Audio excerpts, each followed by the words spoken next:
Sound check, and then we're going to get started. So once people start rolling in, I will do a check. Hi, guys. All right. So I see Gita and Mary and Michael. Hi, guys. Francis, can you guys hear us okay? If so, give me a yes in the chat. Hey, Robin and Tracy. Someone gives me the thumbs up that we're good. Thank you so much. I'm so excited about this. I'm excited about my webinars. I always am excited because these topics are so great, but this one is one that I'm scared of, but also fascinated by. So let me give you guys a proper introduction to Dr. Tyna Moore. She is the owner of Core Wellness Clinic in Portland, Oregon. Oregon. I'm just going to say it both. She specializes in the application of natural pain solutions and regenerative injection therapies to treat all varieties of musculoskeletal conditions. As both a board-certified naturopathic and chiropractic physician, she brings a unique perspective and expertise to the diagnosis and treatment of pain and orthopedic conditions. Dr. Moore practices exclusively regenerative injection therapies and non-surgical, yay for that, pain management for orthopedic and musculoskeletal conditions. Throughout her professional career, she has focused on these two things. She is uniquely qualified to quickly diagnose and treat orthopedic ailments using a variety of regenerative non-surgical techniques, striving to utilize the most effective and advanced treatments available to assist her patients in achieving their own level of optimal performance. Dr. Moore teaches this medicine around the world and educates physicians as well as the general public online at drtyna.com. And since knowing you, like there's a whole lot of other things I could throw on that bio. It's really, really busy. But just welcome and thanks so much for being willing to talk to us today about these topics. And you know what? I have to say this. I feel like I'm on the front edge of everything that health coaches need to know when it comes to like being on the up and up of what's coming our way. And even though you've been doing this for a long time, this is a really new topic for health coaches. Can you just kind of dive in and define this stuff for us? Start with PRP. Well, thanks for having me. I'm super happy, always happy to talk with you. You're one of my buds, so we always have good time. Oh, the mailman just came. My Chihuahua is the other important part of my bio, but she's got one eye and no teeth. I wasn't unable to regenerate those, so she may make an appearance. I'm sitting on the floor, actually, if you haven't noticed. I like sitting on the floor. I hate chairs. I hate sitting in desks. So regenerative injection therapies, yeah, I came to these therapies over half of my life ago. I ended up becoming a receptionist for my mentor, Dr. Rick Marinelli in Portland, Oregon. And he had brought these therapies to the naturopathic profession some 30 plus years ago. At that time, all we had was prolotherapy. We didn't have anything fancier. And I'm going to talk a bit about what prolotherapy is and why I think it's so important. And then, it's in my blood. Like I have been around this medicine for over half my life at this point. I've been in practice for 10 years. I bleed it. I really, really believe in it. And I went so far as to become a chiropractor and a naturopath. I needed the naturopathic license to inject. I wanted the chiropractic training to be really, really good with my orthopedics. And, knowing someday I would take over my mentor's practice, he unfortunately got cancer and passed away really prematurely. So that happened a lot sooner than planned. But this is all I've been doing for, I literally don't know anybody my age on the planet who understands prolotherapy and regenerative injections the way I do. And I'm not saying that in an arrogant way. I just mean I've literally been immersed in it for over half my life. So. Yeah. Okay. So tell us I know what these things are because I've had them offered to me and ran like the wind because they involve needles. I've had, and then I've also been married to someone who would die for needles to be stuck in his knees and his elbows, anything to be able to continue to do Ironmans and CrossFit and all those crazy behaviors that these allow people to continue to do. So can you define, let's start with prolotherapy, then I want to move into PRP, then stem cells. Sure. So prolotherapy, the idea, first of all, is that when you inject a structure with a needle, you're actually using the needle as a tool. It's a mini scalpel. You're breaking up abnormal collagen cross-linking because when something heals, the collagen fibers lay down in a mishmash pattern. Collagen, to be healthy and strong, is supposed to line up linearly. Think of a long tendon or ligament, that fashion, and they work like a rubber band. When a structure's been compromised, it kind of lays down gobbledygook. So we go in there and actually break up some of that abnormal collagen cross-linking with the needle mechanically. So even acupuncturists can do this. And it's in the hopes that the inflammatory cascade will get reignited, the healing cascade, so to speak, and that these fibers will line up in a proper way to be more functional and stronger. So that's step number one. Step number two is what you're injecting. And that can be anything from prolotherapy solution traditionally is dextrose, so it's sugar water. It's hyperosmotic. It causes a modulated inflammatory response in the area, and the body comes in and says, hey, what's going on here? Send in the troops. So now we get sort of a second chance at healing. A good example of an application is when you sprain your ankle. Everyone sprained an ankle, and everyone knows how long those things take to heal up. Once those ligaments are compromised, they tend to want to stay compromised. So we can actually pepper them with a needle, inject the solution, and get the whole thing to go again, so to speak. And then those therapies grow up. The technique that I just described of injecting ligaments, tendons, intra-articular, all of the structures involved, that's actually what prolotherapy is. It's a technique more than it is what's in the syringe. It's this idea that you hit all the compromised tissues. You don't just shoot juice in the joint. This grows up into platelet-rich plasma, which is just taking the patient's own blood, spinning it out in a concentrated way, in a special centrifuge, and we concentrate out growth factors. And these growth factors are super potent. They regenerate vasculature, so arteries, blood vessels. They regenerate skin, epithelial. There's all different kinds of growth factors. We concentrate them out. I inject them in a prolotherapy technique. So same technique, different solution in the syringe. And then that grows up into stem cells and exosomes, and we can talk about all that, but like fancier and fancier stuff in the syringe. The bottom line is most doctors out there are jumping on this bandwagon because it's cool and new. And so you've got plastic surgeons doing it, and neurologists doing it, and radiologists doing it. People who have no orthopedic training whatsoever are doing stem cell therapies for tens of thousands of dollars, and they're just shooting juice in the joint. So they just shoot it in your joint, send you on your way. Then the patient ends up in my office saying, well, it didn't work. Well, did they address the 40 other structures attached to that joint? That might be pathologic, right? Mm-hmm. So that's where I differ strongly. And you've heard me go on and on about this. I really believe that you don't have any right playing with those stronger solutions until you've gone through at least one round of prolotherapy. That's a really potent therapeutic intervention for most people, and very affordable, hundreds of dollars versus thousands of dollars. Right. So would it be fair to say, and I like to take things down a little bit, to kind of layman's terms to, let's put this into perspective of health coaches that are helping people who have all these chronic pain problems and chronic conditions, and they're taking pills or anti-inflammatories, or they're spending thousands of dollars going to the chiropractor to fix this or that. Mm-hmm. Would it be fair to say that even just starting with a trip to someone who does this technique that you do in the way that you do it is a form of dosed inflammation, so that the body has an opportunity to pick back up where it was supposed to take off the first time it had a problem, like the first time the inflammation was sent to the area. Is that right? Right. It just gives the body a second chance at healing, because what's the first thing that most people do when they get hurt? Ice and NSAIDs, right? They take non-steroidal anti-inflammatories like ibuprofen and Motrin and the likes, naproxen, Aleve, and they put ice on it. That shuts the inflammatory cascade down. The inflammatory cascade actually goes about 300 days to full fruition. For a ligament or tendon to heal, it takes about a year. The first 2 weeks are critical, and if you shut the inflammatory cascade down in the first 2 weeks, the whole thing sort of bails, and it does not go to fruition the way. Each phase of the inflammatory cascade is dependent on the last to go. Oh, okay, yeah. We cut it off. Everyone in medicine cuts it off. I don't, but I tell them to heat it and drink some whiskey and move it and suck it up. But yeah, that's because I'm trying to get it to go, Yep. I'm trying to stoke the fire therapeutically, but most people cut that off, and that's really, really damaging to end stage collagen production. So I'm trying to go in with a needle and a syringe full of something to kick it up. Now, if you've got someone with like chronic arthritis that's degenerative, it works for that. It works for acute and chronic, meaning something that's just happened versus something that's, like you were talking about elbows and knees from CrossFit and Ironman, like those joints respond really favorably.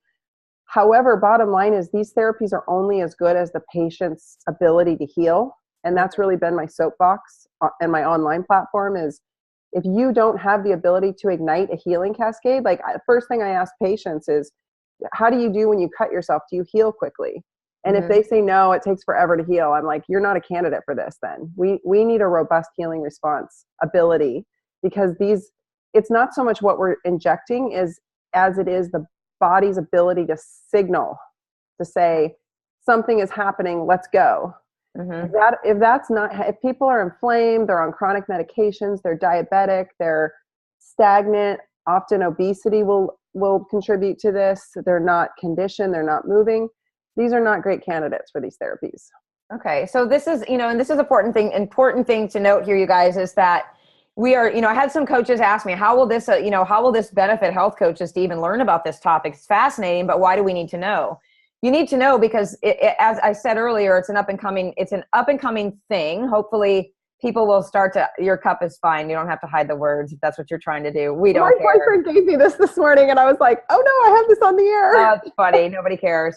But the point is this. Yeah, you have to have all of the pieces that we talk about, the food, the movement, working on trauma and stress and all the things that affect the structure of the body has to be in line as well if someone is even to think about seeking out alternative therapies beyond NSAIDs and surgery and things like that.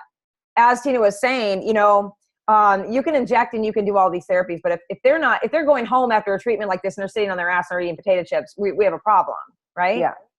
Okay. Yes. And I think this is where health coaches really come in, because I send patients away all the time saying, I'm not going to inject you now. You need to go do the work. And they're at a loss of where to go do the work, or it might be cost prohibitive for them. These treatments are not covered by insurance. If you see a doctor billing insurance for them, they're potentially very likely doing so fraudulently. Not all of them.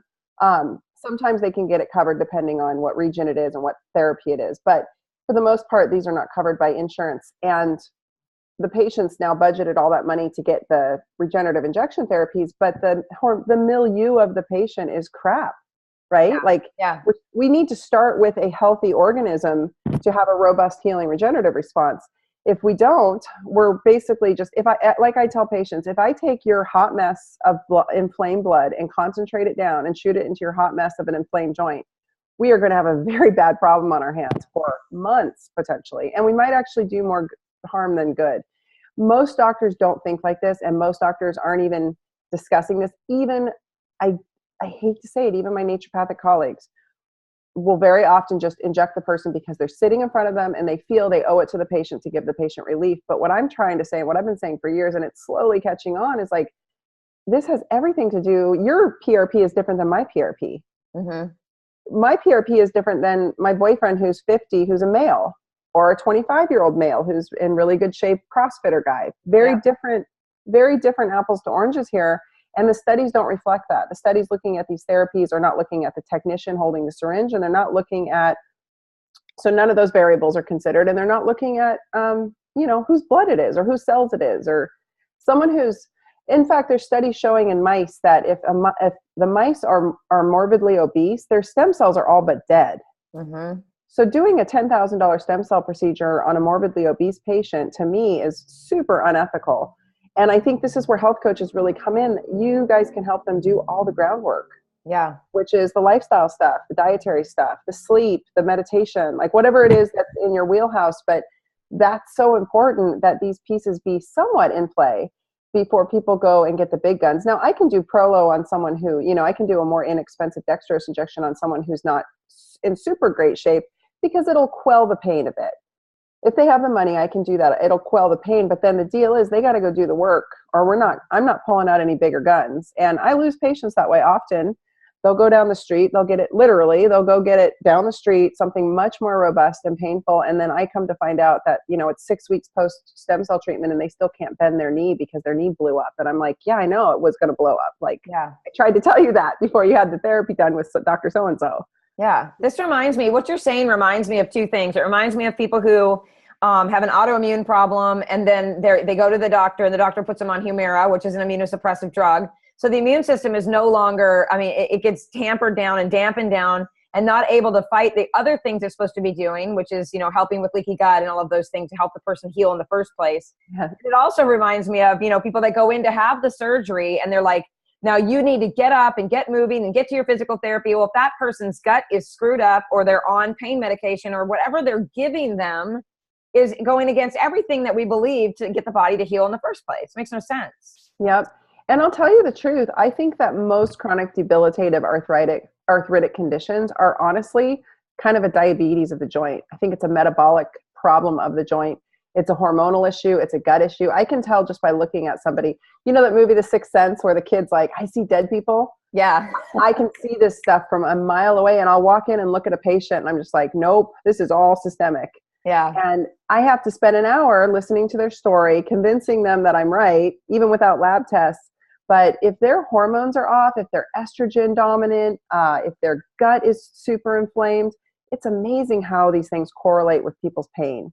Yeah. And specific regions of pain will be like people with chronic SI joints and IBS will often report a correlation in symptoms that the SI joint flares as the IBS flares. There's a lot of chronic pain is due to trauma, past trauma. Shoot, I want to even like throw in epigenetics here, but I think that a lot of trauma, childhood trauma, just past trauma, emotional trauma, physical trauma can really lead to chronic degenerative joint conditions. The joints are an organ system. You guys have heard from Joe Tata, Dr. Joe Tata. Yeah. He said this once on one of my summits. He said, the joints are an organ system. And I was like, yes, that's what I've been trying to say. The musculoskeletal system is a full organ system. We look at the gut as an organ system. We look at the cardiovascular system. Nobody looks at the joints and the muscles as anything but like building blocks, movers, hinges. Right. And that's not what they are. They're live. And I can tell just when I traverse a joint capsule, I can tell just when I touch it by how the patient's pain reaction is and how thick I can palpate with the end of my needle now because I've been doing this for so long.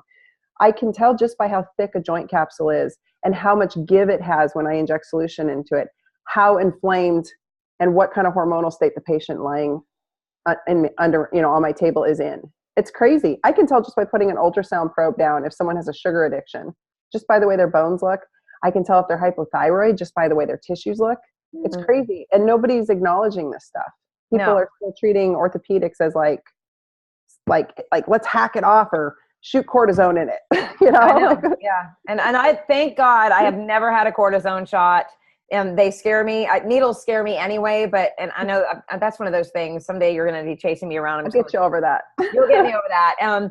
But just the thought of what cortisone does to the body when they inject it. And, you can warn someone 1,000 times, that breaks down the tissues in their body. I know, but I just want pain relief. So let's talk about that just a little bit. How much pain relief can someone actually, let's say someone comes in that is taking decent care of themselves and they've had a chronic pain in their elbow. Let's go with elbow pain. I see that all the time at CrossFit, of course. And they say it's been going on for, 6 months. So anything after 3 months, we know is chronic. So let's say they come to you and they're in pretty decent shape. Would you start them with Prolo and say, let's see what we can do here? Is that a place for them to start? And what could they expect with pain relief? It depends. I try to start everybody with Prolo because something else that dextrose does that we now know is dextrose not only is regenerative, but it calms down neurogenic inflammation. So it actually calms the area down. Most joints that are in pain are kind of pissed off, if I may use that word. They are just angry and they're hot. And if we can calm down the neurogenic inflammation and calm the region down, stoke it, prepare, I call it prepping the joint. The prolotherapy, the dextrose gets the stem cells in the area to wake up. It gets the area to turn online. It tells the body like, hey, let's start paying attention over here. This is why I don't like to inject too many joints in one sitting because I want the body to pay attention. I want in naturopathic medicine, we call it the vis naturae. I want it to go to that region and say, hey, let's wake up. If you hit that joint, if you start that joint with PRP or stem cells, it can be really painful because those therapies are a lot more acidic and a lot more painful to handle. They're a lot more painful to be injected and they're a lot more painful post-treatment. So I really, if I can, I always like to start the patient with prolotherapy. I think it's a really beautiful, elegant way to ease into it. And then we jump them up. Depending on the region, elbows tend to be persnickety. There's other areas. I will jump them up to PRP. If they're a female and they're between 45 and 65 years old, I tell them all, I'm like, you might as well put a bullet in a chamber and spin it because this is Russian roulette. Like the chances of you flaring it's all over the place. If they're female and they're 45 to 65, it's a potential hot mess anytime because it's the hormone thing, Yeah, it is. So I'm hesitant to start those women at all with PRP, but what I'm sharing with you is very much, I've been at this a long time and I was at this for a decade prior with my mentor, watching him treat. This is the experience of thousands and thousands and thousands of patients and thousands of joints. And the way I treat is considered fairly conservative, and my colleagues are like, oh, just give them stem cells. It's kind of like you got to gauge where they're at. Some people are rhinos and some people are crickets. Some people you could like blow on them and they flare. And other people, you know, you could put them through the ringer and they're like, I'm fine. So that's how I gauge what I choose to inject. Okay. That makes total sense. And I mean, I'm a cricket and my husband's a rhino, and I got a tetanus shot and I punched him in the arm. He was just happened to be standing nearby. My reflex is like, it hurt so bad I just hit him. He's a person that like takes a leather strap practically and says, I don't care, put needles everywhere just so I can lift weights, you know? So I love that you pay attention to that. And I think that that's important to make mention of here too, is that because we work with people of all ranges, like, you know, we work with people in their 20s that are young and fit. Then we also work with a woman who's gotten, you know, just now deciding at 50 that she needs to get off the couch and she's sedentary and inflamed everywhere. So having that knowledge that there's a difference in how you treat them is important, because no one's talking about that. Everyone's just like, come on and get stem cells. I mean, some of the people in our community, you and my community that we share. Get stem cells. Yes, exactly. Yeah. And it's, to me, doing stem cells it's kind of like giving a very hardcore antibiotic for a sinus infection. It's like trying to shoot a fly with a shotgun. Why? 9 times out of 10, people don't need stem cells. They don't need to go spend $5,000, $10,000, $20,000. They just need to get some simple prolo. That's it. Like, and often for me, like I have had this hip low back thing going for quite a while now. For me, I did 2 rounds of PRP in it thinking, okay, it's this and this and this, like classic 99% of people. Had my colleague inject me. It didn't work. It kind of worked a little bit. Not at all what I had expected. Not at all what I normally get from PRP. And I was like, well, damn it, I must have missed the pain generator. The pain generator is everything. The root cause, right? Yeah. So to speak. It turned out I had some very interesting tendinopathies around my hip from musculature coming off of my hip that I think I caused by being a gymnast, specific moves like bouncing off the parallel bars, etc., or the uneven bars. I had to like hunt and peck with dextrose. So I had my assistant who's not medically trained, but she's watched me inject thousands of people. I basically marked it out and I said, I need you to inject me here, here, and here. And through some trial and error with dextrose, I found the spots. Now I can go back with the PRP and I'll probably get a really amazing outcome from it. But do you see what I'm saying? Like, it's really easy to miss the boat. Not all arthritis or joint pain is coming from inside the joint. Right. It's just like fibromyalgia. You know, they say, well, this trigger point and this trigger point, if you have these 11 trigger points or whatever it is, and you're like, what if the pain's not coming from that actual point? What if it's referred from over here? Is it still fibromyalgia? Are we really, you know what I mean? I think we isolate things too much. I think we think if the elbow hurts, it's the elbow, you know, and it's just my shoulder is the prime thing. I was going to fly out and see you. And then my son had that event and I didn't make it out there. It's still frozen solid, right? I even sent you pictures of it. But whenever I get worked on behind the scalenes, I get more mobility by almost 20%. Right. So it's not necessarily the shoulder, right? Not only, but it's the whole entire area. But I've been to people who are like, well, we're just going to work right here. I'm like, I think there's more going on. It's attached to back there. Right. Yeah. Musculoskeletal medicine is complicated. It's really complicated. I have to say, as a chiropractor, my training was outstanding when it came to figuring out how to diagnose and assess. And that's really 99% of the issue, is proper diagnosis in these conditions. Other doctors, other professions don't have that kind of training. Maybe physiatrists, but generally speaking, some osteopathic schools, but for the most part, MDs don't have a clue when it comes to palpation. And I mean, unless they've really, focused and gotten a sports medicine, they're board certified in sports medicine and they've made that their focus. But otherwise, like, your general MD doesn't have a clue. They literally use the diagnosis low back pain. I know. What does that mean? There's probably your back hurts. There's probably 20 different things that could be causing your low back pain. Right. And what happens, and as an aside, I'll be super truthful. MRIs, everybody wants an image. Patients come in and they're like, I want you to x-ray me. Okay, well, x-rays only show bones, guys. Doesn't show me anything about your soft tissues. And what I've just basically told you is that most pain is coming from the soft tissues, not from the bones. So don't go irradiating yourself mamsy-pamsy just because you want to know an answer. I know, but Right. everyone wants an answer. The second thing that people do, they demand an MRI. The way insurance companies are set up now, basically you have to go through a series of cortisone injections and fail them before they will pay for your MRI. So take matters into your own hands, find a facility that'll do it for cash, and go pay $500 and have your MRI done. If you want it. Here's the thing about MRIs. Most of them are just the point of an MRI, it's a very gross image. They're not looking generally at little tiny nuances in the ligaments and tendons. They're looking for things they can do surgery on. And then the report is written to justify surgery. That's why they look so scary. When you read your MRI report, you're like, oh my God, the joint might not be in that bad a shape. They're looking for something objective that they can find, that they can treat with either the tools that orthopedic medicine has available today is cortisone injections and surgery. Right. And you're lucky if you get referred to a PT. Most people don't. So getting into that, the minute you have that MRI and if you have a surgery happy, trigger happy orthopod, you're going to get surgery or you're going to get cortisone shot in there. Those are the two. That's what they have. I don't know why they don't have more, but that's what they have. So that's their toolbox. So just that kind of understand the process, and then surgery begets more surgery. So my whole thing is like, let's intervene way earlier, get them off and try some regenerative injection therapies, spend a couple $1,000. If it doesn't work, you can still always go have surgery, but you can't undo surgery and you can't undo cortisone. Cortisone literally melts the joint. The problem with most joint pain is that it's already unstable. Those ligaments and tendons have been compromised. I'm trying to inject them to tighten them up. The reason the joint hurts is because it's slopping all over because it's unstable. Cortisone melts tissue. It's catabolic. It chews it up like a cat.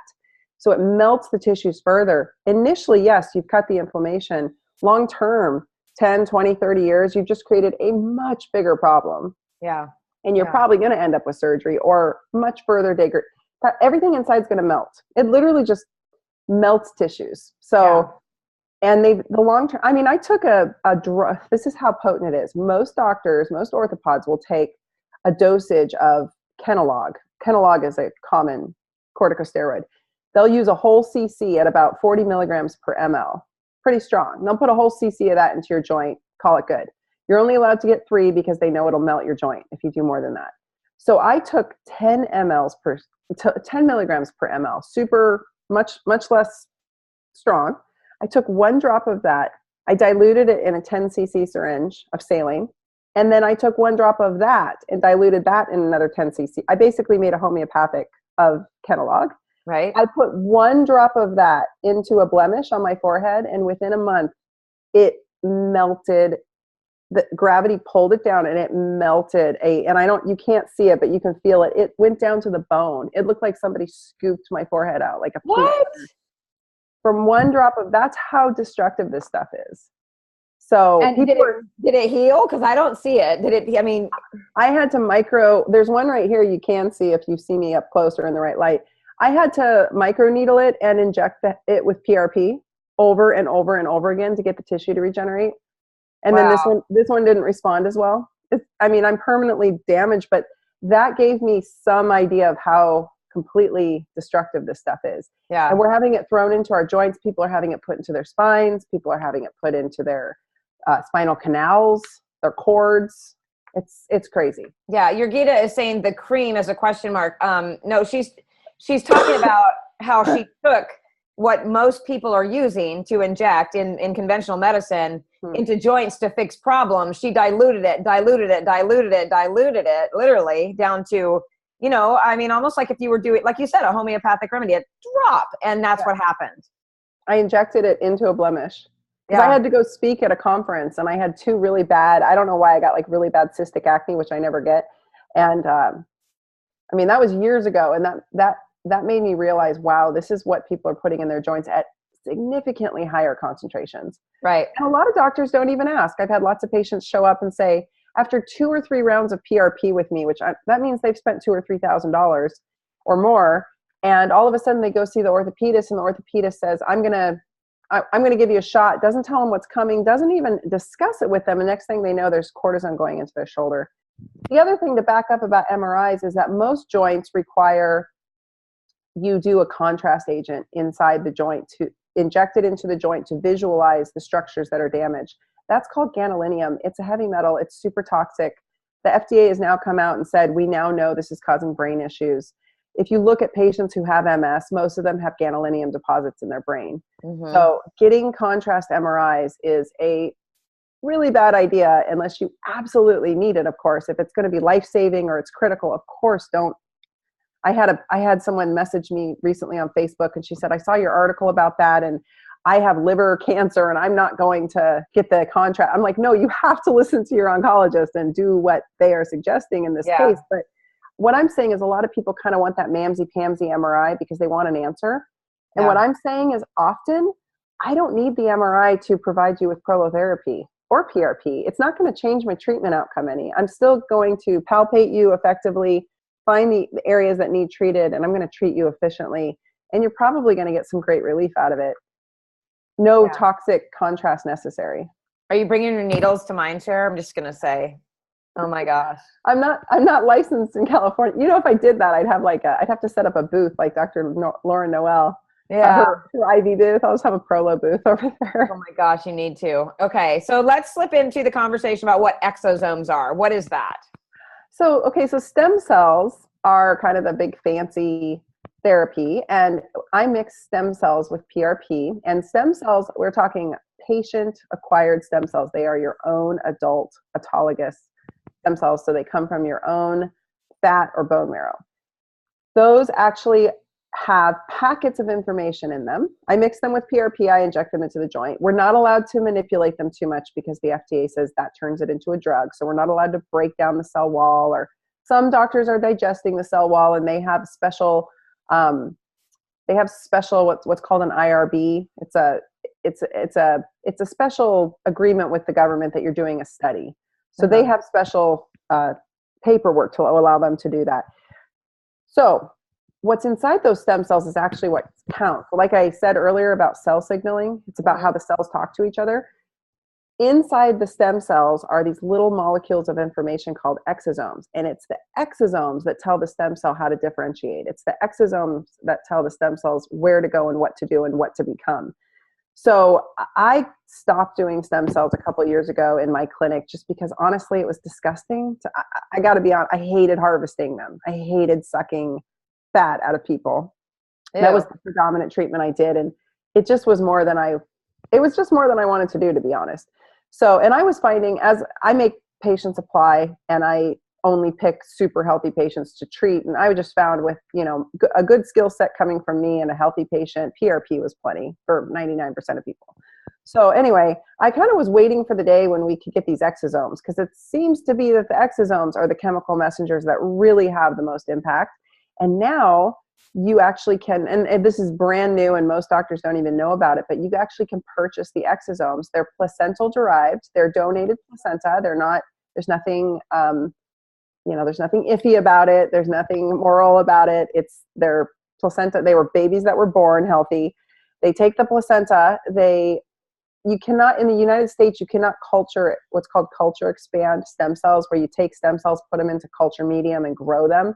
Right. That can only be done outside of the US. So because these are placental stem cells, they can be culture expanded, and then they agitate them in a certain way to make them spew out their exosomes. And then they capture the exosomes, cryo-freeze them, and then ship them to me in a vial. I mix them with the patient's own PRP, and I inject that in. So it's essentially, in my opinion, as potent, if not more, than getting a stem cell therapy, and there's no harvest necessary. There's also umbilical stem cells that are available from certain labs. So this field's really blowing up right now. And these are FDA approved labs. So we've got umbilical stem cells, we've got the patient's own stem cells, we've got exosomes. There's amniotic graft injectables that a lot of people have been using for years. They call them stem cells. They are not stem cells. They're just amniotic graft. So they come from amnion, again, of healthy delivered babies. So all kinds of different options out there happening. They're all pretty pricey and spendy. They're all kind of on the same level of expense, but different, it's a confusing world for the consumer, I know.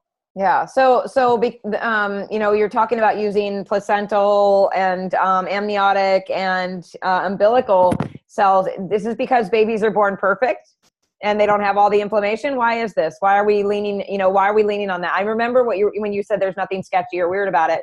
I remember something went around a couple years ago about this, about everybody freaking out about the placenta. It's almost like they thought we were cloning babies or something. It was ridiculous. So you remember that all that went, yeah. So why is that the direction we're going?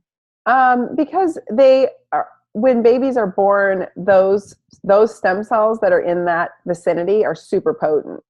They're just really potent. So, it wasn't so popular when you and I gave birth, but nowadays it's pretty common for parents to bank the cord stem cells of their own child because they can use them later if the child becomes ill. They can maybe even use them on themselves because the child is of them.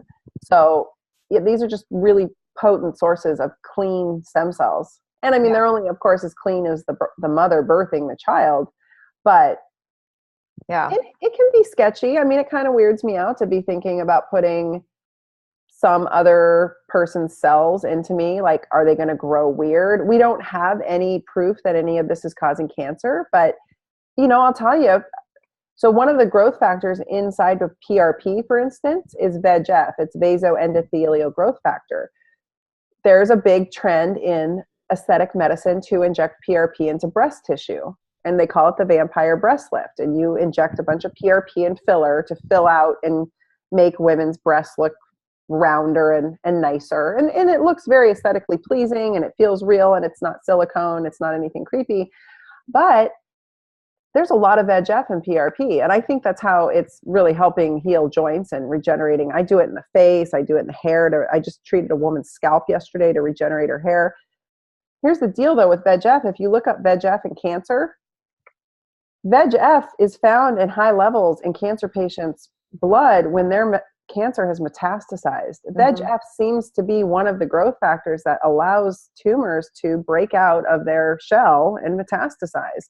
So putting a lot of VEGF into somebody, specifically tissue that might be more prone to cancer, like breast tissue, I won't inject it into the breast. I never have. Another thing is I won't do a PRP treatment on someone who isn't cleared 100% of their cancer, because we also there's a study out of Italy showing, very interesting small study.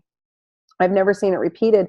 They took PRP, platelet-rich plasma. They didn't tell how they processed it or created it, but they took PRP, patient's own blood.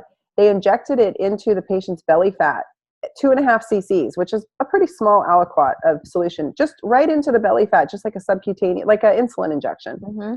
They did this to Crohn's patients, and they did it on regular intervals, pretty close together. They did a before and after colonoscopy of these Crohn's patients, and they had nearly complete remission of their Crohn's. Wow. Just from having a systemic dose of PRP. So that got me thinking, every time I do a joint, I'm having a systemic effect on that patient. Probably immunomodulating and probably therapeutic. But again, patient selection is key, because if somebody is actively dealing with cancer, maybe that's not a good idea. Right. And isn't VEGF that number that goes really high when people are exposed to toxic mold? Doesn't that number it goes up, right? I don't know. I don't know. I've sort of had a don't ask, don't tell mentality about my studies of toxic mold, because I know that I've been so exposed. So I'm the same way. I know. I got the numbers. I'm like, oh, that's nice. Okay. I got other things going on that are more important. Yeah. I know. Yeah. But so it's just, I guess what I'm trying to get out there is that nothing happens in isolation and nothing happens in a test tube. And so I really do think, with all of these different doctors picking up regenerative injection therapies as like a go-to in their practice to make money, because it's a really nice, profitable addition, be careful who you choose to inject you. Do your homework, look at what it's called, a curriculum vitae. It's their resume. Look at where they were trained, how they were trained. People don't want to come to me sometimes because I'm a naturopath, and they're like, well, you couldn't possibly know what you're doing. Okay. That's their opinion. My entire life has been committed to orthopedic medicine. I happen to be really good at it. But again, that's fine. That's their prerogative. I personally don't want to go see a plastic surgeon to have my knees dealt with. That's just me. I want somebody, because again, I think a lot of the magic is in the diagnosis. And I'm not trashing those doctors. Perhaps they have received some, extensive training outside of their initial credentials, and who am I to say? But, just look at who's injecting you. I've gotten too many patients over the last decade who've said, oh, I had this, it didn't work. Well, who did it? What were they holding? How healthy were you when you had it done? Very different outcomes. Very, very different outcomes, depending on if I've been eating really healthfully and I've not been drinking any alcohol and I've been exercising and sleeping well, my PRP results are far superior than if I receive that treatment in the midst of like a ton of stress and a ton of travel and a ton of eating inflammatory foods. And because then my PRP is going to be inflamed. Right. Okay. So health coaches that have someone who comes to them and says, I'm due to have, hip surgery or whatever, because of some other, but they, the first couple steps, in my opinion, when we work with people is always focusing on the 7 essentials, whole food and movement and all of that. So sending a referral, having what I recommend, and this, because, one of your employees went through my school, is to share a resource and let them make a decision. Because I don't feel comfortable saying, use this doctor. I don't want to make those decisions for my clients. So do you have a way for someone besides because we're not going to know, is that a good school? Is that person, right. How would you even begin to share that resource? Do you have anyone that you are like, okay, this is a good place to look? Or there's no actual clearinghouse. There are a couple pages that you can get yourself listed on as a doctor, but all you have to do is pay to be on there. So I used to refer people to different sites and say, okay, those people probably are worth a grain of salt, but I have since trained a lot of those people, and I am looking at who's on some of these sites thinking, this isn't really a great. I would look for somebody who has a background in prolotherapy, to be quite honest with you. Someone who has an old school background in prolotherapy. I would want to know, how long have they been doing this? Yeah. What are the fundamentals? What's their background? I did actually, because there's been so much demand, if you go to my website, it's drtyna.com, DRTYNA, that will link you straight to a squeeze page, and you can get my book for free, which has nothing to do with regenerative injection therapies. But if you don't want the book, just click below and it'll reroute you to my website. If you want the book, get the book and it'll still reroute you to my website. On my website is a free PRP 101 Academy. And what I did is I created a 5-page toolkit, and it's every Q&A question I could possibly think of that I encounter most readily in the last 10 years of practice. And I created this as a resource for the health coach, other physicians, the patient. More importantly, I want the patient empowered. I want them to walk into a doctor's office with this information and say, hey, if you go to your doctor and you say, does what I'm eating have anything to do with my joint pain? If they say no, get out of there. Yeah. Hightail it. That is not the doctor for you. So I created this resource as basically, I was getting a lot of questions from doctors, a lot of questions from coaches, a lot of questions from the public, a lot of questions from patients. And it's here's everything I could possibly think of. And at the bottom is a website where you can go to look. Again, those doctors are paying to be on that site. So I can't necessarily say they are awesome and skilled, but at least we know they're making enough money to pay to be on that site. Yeah. There's no way to vet them out, Yeah. So that's been tough. That's been a tough one. Yeah. So, okay. So when it comes to, and I'm just, I'm trying to think about the coaches and who we're working with, because I have everyone in all demographics. So let's say we've got someone that's in their 60s and they're starting to feel the effects of what they've been told is arthritis, which I don't believe that all arthritis causes pain. I just don't believe that that's true. I've seen way too many studies of people riddled with it that have no pain, and people with very little that are literally incapacitated. Yeah. But when let's say someone's 65 years old, they come in and they're like, well, my arthritic hip is starting to bother me. I really don't want to have surgery. I don't even want to go for an MRI. Would you recommend prolotherapy along with all of the things that you're working with me? Is anything in the body injectable or treatable, or is it just the major joints like hips, knees, elbows, all of that? Everything. It depends on the skill. There's a lot of doctors I've trained and they're not doing spine yet. I do spine. I actually just closed my practice, so I can't say that, but you can inject anything. It's amazing. And it's such an elegant and simple treatment, and so safe if done in the right hands, if you've got the right doctor, so safe, and really nothing to lose with Prolo. Prolo never makes people worse off. I've never ever, knock on wood, I've never had a patient say, I'm worse since you did Prolo to me. They might be a little sore for a little while, depending on if they flared, but it really, more than anything, does wonderful things for people. And certainly what I tell people is go spend a couple $1,000s before you have your hip replaced, if you have the money to spend. I am just not a surgery person. The reason I got into this is because my mom had 2 hip replacements back to back, and it ruined her life. She gained a ton of weight. She got metabolic syndrome. Her insulin went sky high. It's been a battle ever since. And I was like, I would have paid, and this started for her in her teenage years with like bone replace, all kinds of things, transplants. And the story of my mom's hip is like the reason I do all this, to not have people to have to go through that, because again, if the surgery doesn't work, you cannot undo it. Okay. Is it helpful for people who have had surgery? So I'm glad you brought that up. So what if someone has been through surgery? They don't feel like I'm a prime. I mean, I'm not trying to like give free advice here, but I'm a prime candidate for this. I am menopausal. I am 47 years old. My shoulder, I did the MRI. I went in and the doctors were trying to convince me not to do surgery until they saw the MRI. And then they were like, oh my gosh, your shoulder's such a mess. I don't even know where the pain's coming from. So now that I'm a frozen shoulder girl, well, I had, I told you I had that little ball of cartilage that rolled up and got stuck under the joint. Yeah. I have 4th degree arthritis. I had a tear in the bicep, a tear in the rotator cuff, tendinosis. I had all these problems, and literally going in and just trying to clean it out so I could have mobility. Am I a candidate for these things because I had surgery? And how effective is it if you've had surgery? It changes everything. If you've had cortisone or surgery, I've had cortisone.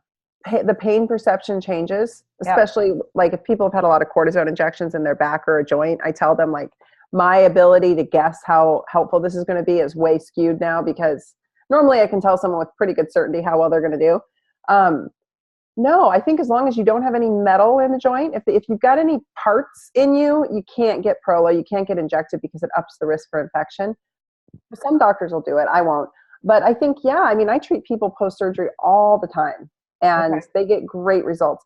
A lot of times, prolotherapy, dextrose in particular, will just increase elasticity in the tissues.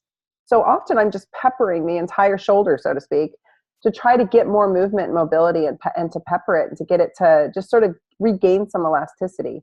Yeah. So and you're a really healthy woman in that age group. You're not your general, like often that postmenopausal picture is kind of, they end up kind of puffy and boggy in their tissues, and they end up with a lot of pain that way. And that's a tougher case. But no, I mean, I've had pretty much every joint in my body injected with Prolo, and I would be 100%, I would be a different human being if I hadn't discovered these therapies. I'd be crippled. I had such horrendous low back pain. It was so incapacitating. That's when I was telling you I weighed 115 pounds. It was all pain. It was all chronic pain, just wasted me away. And if it weren't for these therapies, I'd be dead. I don't know. I mean, and then again, last year I hurt myself very badly, and it's been a slow comeback, but Prolo has made just simple old prolotherapy has made all the difference in the world. So, And don't you think, and I think that we are I'm guilty of this too. I full on admit, I don't like to be down. I don't like for someone to say, okay, no CrossFit for a week, or no, and I went 7 months without exercise for this shoulder. I mean, I looked like I had a chicken wing on one side. And once I started exercising, I was nice and strong over here. And I was like, I was like T-Rex over. Yeah, it was terrible. But one of the things I feel is true for many people is that, number one, they just want whatever it is that's hurting to stop, and they don't know what it is. So I think that's where NSAIDs and surgery and cortisone come in. Like we tend to jump up and say, fix whatever it is.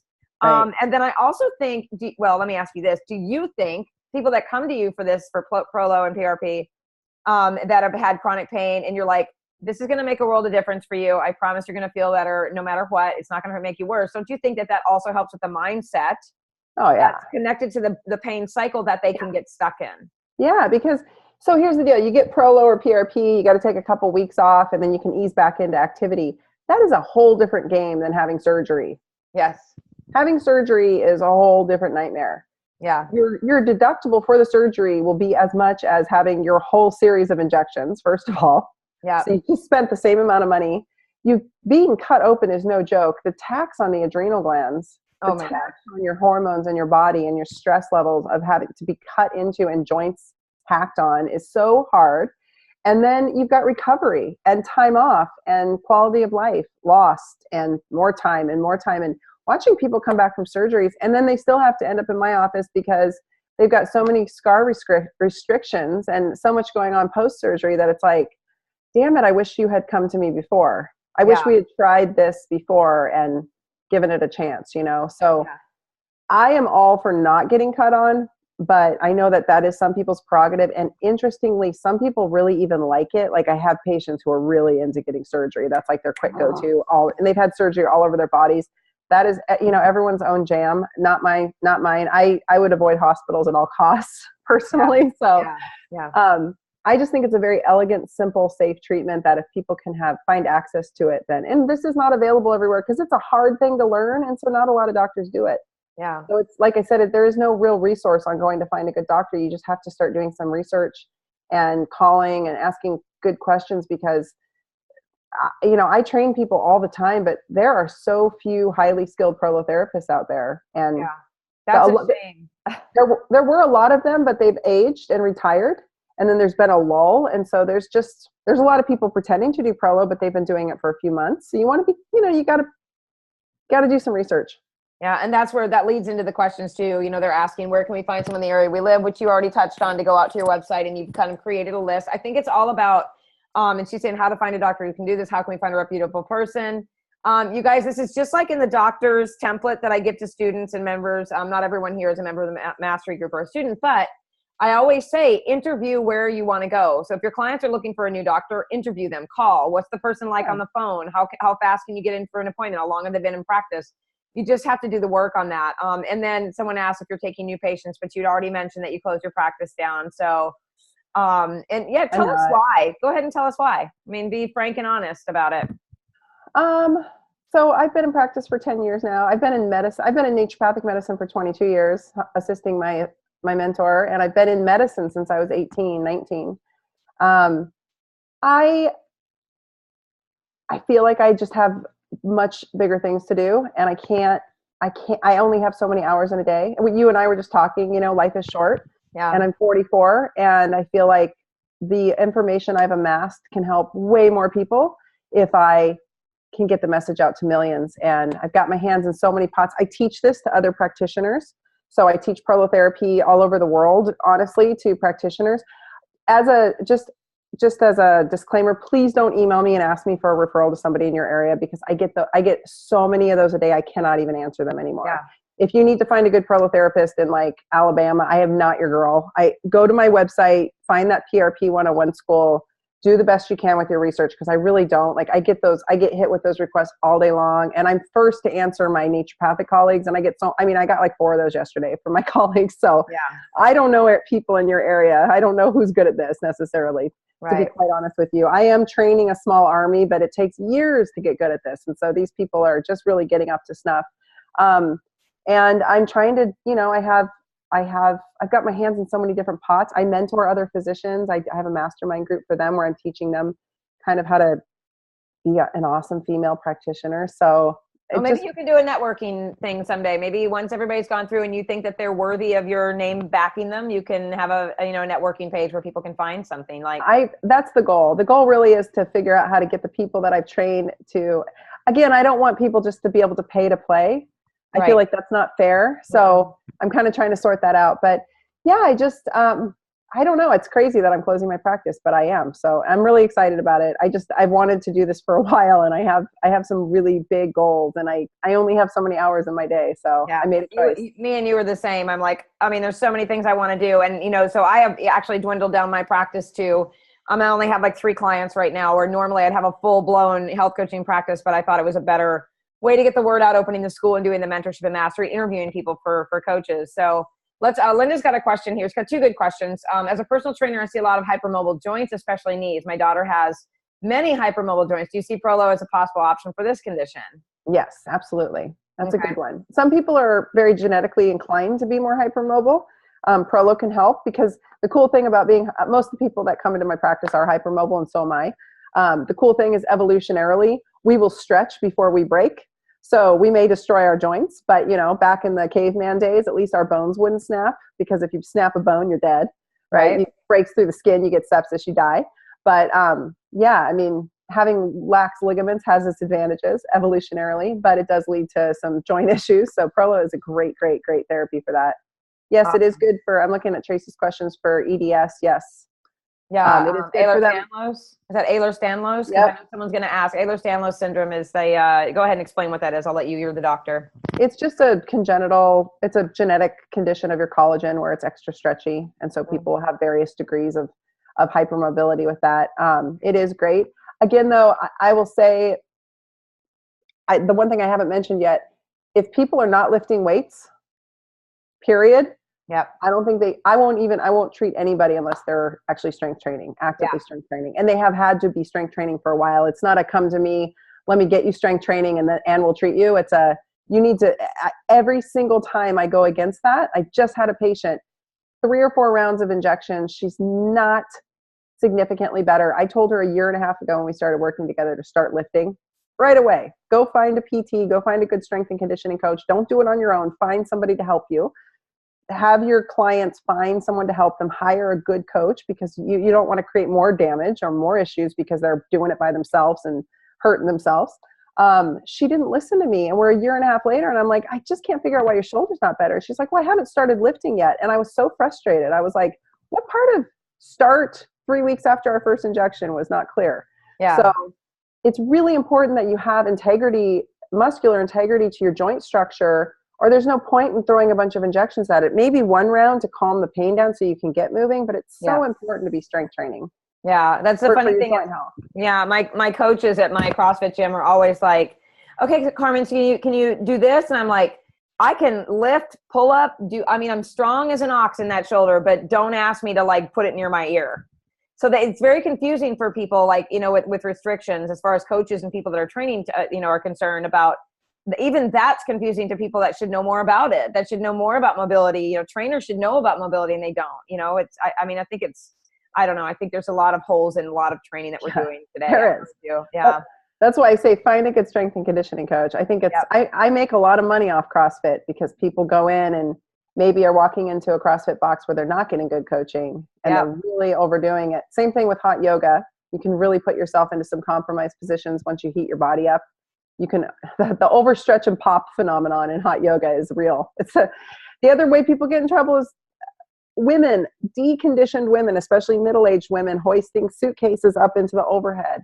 Just pay the $50. Your shoulders are worth the $50. It's going to cost you $3,000 to get that shoulder fixed. Just pay the $50 and check your bag. Yeah. It's not worth it. I see this like near labral tear event every single time I watch somebody, in our age group, very deconditioned. I guess the goal is don't get deconditioned. Stay strong, ladies and men, because that's how you keep your joints together. That's the truth. All right. So let me ask one more question and we're going to wrap up. We're at 1:30. Yogita, all she said was she sees the stretch and pop syndrome in hot yoga, that it can be just as damaging as CrossFit. You get your body nice and warmed up, but if there's some compromise somewhere down the line, down the chain, you can cause damage. You think you're much more flexible because you're feeling more stretchy, but if there's something in there that's not working right, something's going to go. Yeah. Yeah. So Linda's asking, and I am with her on this. I got my first fascia blaster, or my only one, a couple of years ago when it first came out. So if you know what a fascia blaster is, right? Okay. I have that. Yeah. So what do you think about it as far as effectiveness? I have my own opinion on that thing, but joints have nerves, and these little nerves come out to the skin, and there is a real phenomenon where you inflame. If the nerve is inflamed cutaneously, then it will feed back and cause pain in the joint. And so things like Graston, gua sha, fascial blasting, any of those things, you can really, really overdo it, and you can really piss off the cutaneous nerves, which will feed back to the joint. So there are some pros and there are some cons. I think people going way vigorously at home and causing lots of bruising is a terrible idea. Oh my gosh. I've seen Graston do this. Yeah, I've seen Graston do the same thing. I mean, like, people go to Graston practitioners, and it's just that skin scraping technique.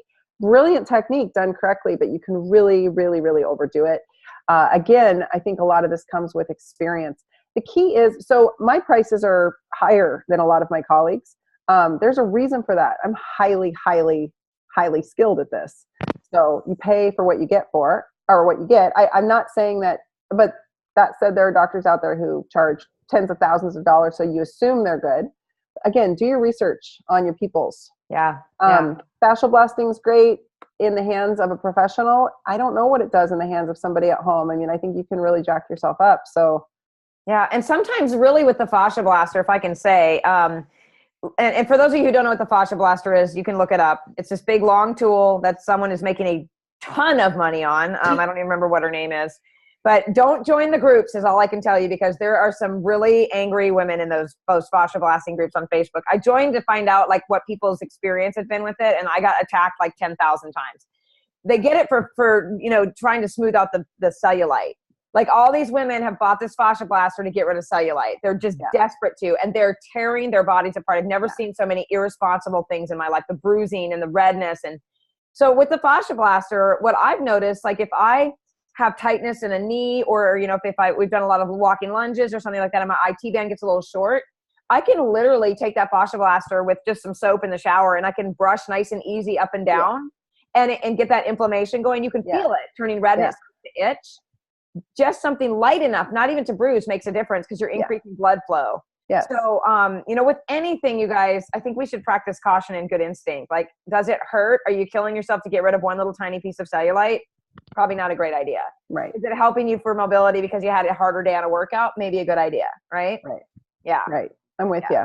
Yeah. For sure. Awesome. Use it with caution. Yes. Yeah. Use anything with caution, including doctors. But all right. You've been awesome. Thank you for all this great information. And, again, the first time somebody tried to get me to do the PRP, and I said, no, thank you. I literally took my checkout sheet. I went out the door. No way. Not happening. But I have done the gouache, and I've done the A-stem, and I've done all of those things, and, found relief beyond injections too. So I'm a big believer in start with something that feels good to you or your clients first, and then establish that healthiness that Tina's talking about the healthy tissue and strong muscles and stuff, and then maybe lean into these other therapies, and take the time to do your research too. If you're interested in referring people, my thing is this: do the work for your client on finding some options, send them some options on this type of thing, and let them make the decision. Yes. Yeah. Yeah. And, on that note, I have a ton of content on my website. My website is literally like it's getting revamped. I just spent a bunch of money to have it revamped, and I'm not even taking patients. It's just because it's such a great library on regenerative injection therapy. So go to drtyna.com, send your patients there. They can grab my free book, or you can, and then click through to my site. There's information on Prolo, PRP, there's videos, there's interviews, there's audios. Yeah, there's a whole, I have a podcast, my Pain Strong podcast, but I tons of content on regenerative injection therapy specifically, and tons of stuff about pain. So my whole and the body in general. She's just a library, you guys. It's not even just about injections. It's about health in general. And she's done like a lot of the interviews I do with the experts, with Dr. Joe and all of them. So, it's not just about that. Go out and take a look at her website and just, do the my work. podcast is like 40 episodes long almost, and it's all me interviewing. Anyway, thank you for the plug. I'm using the podcast is to be of service to the world. Like, it's me interviewing my favorite people to get their messages out, because it's so important that people hear this. So like what I'm doing with you today. So yes, thank you. Yay. All right. You and I will talk soon enough, I'm sure. Probably later today or tomorrow. I'll message you. Thank you so much. I appreciate it. And thank you for your great questions. We'll talk to you later. Thanks. Bye. Bye. Thank you.